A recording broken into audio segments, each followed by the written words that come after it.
ആനയെ കണ്ടിട്ടുണ്ട്. ഞങ്ങൾ ഈ ആനയുടെ ഫ്രണ്ടിൽ വന്ന് പെട്ടുപോകുമായിരുന്നു. ഗൈഡ് വന്ന് പെട്ടെന്ന് സ്റ്റക്കായി. ഞങ്ങൾ രണ്ടുപേരും തൊട്ട് പുറകിലുണ്ട്. എന്തായാലും ഇവന് ഉടനെ ഒന്നും മാറുന്ന ലക്ഷണമില്ല. രാവിലെ നല്ല തണുപ്പുണ്ട് കേട്ടോ. അതുകൊണ്ട് അവിടെ എല്ലാം കോട ഇറങ്ങിയിട്ടുണ്ട്. നമ്മളെല്ലാം ഉണങ്ങിപ്പോയി കേട്ടോ. വലിയൊരു മൂങ്ങനെ കണ്ടിട്ടുണ്ട്. Leopard Black Panther. കാരണം അവൻ ഓടത്തില്ല, പെട്ടെന്ന് ഓടത്തില്ല. ടൈഗർ അങ്ങനെയല്ല, ഓടിക്കളയും. ഇവൻ ചെന്നിട്ട് പോയി എവിടെയെങ്കിലും ഇരിക്കുന്നെങ്കിൽ ഇരുന്ന് തിരിഞ്ഞു നോക്കും നമ്മൾ.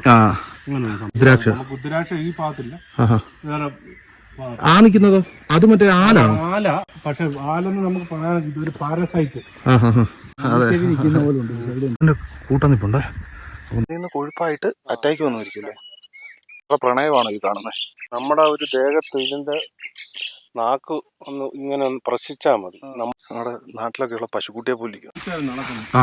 അപ്പൊ ഇവന്റെ ദേഹം മൊത്തം ചൊട്ടിയിട്ട് ചെറുതാവും. പെണ്ണാണെങ്കിലും മെയിലാണെങ്കിലും അവന്റെ സൈസ് കുറവായിരിക്കും. അപ്പൊ ആ സമയത്താണ് ഇതിന് ഭയങ്കര ഡേഞ്ചറസ് ആകുന്നത്. അല്ലെങ്കിൽ ഇങ്ങനെ വൈകിട്ട് ഇങ്ങോട്ട് വല്ലതും വന്നപ്പോൾ ഇന്നലെ വൈകിട്ടത്തേക്ക് ഡീലൊക്കെ പാസിംഗ് ഉണ്ടായിരുന്നു അല്ലേ? ഇത് മറ്റേ ഇതാന്ന് തോന്നുന്നു കണ്ടിട്ട്.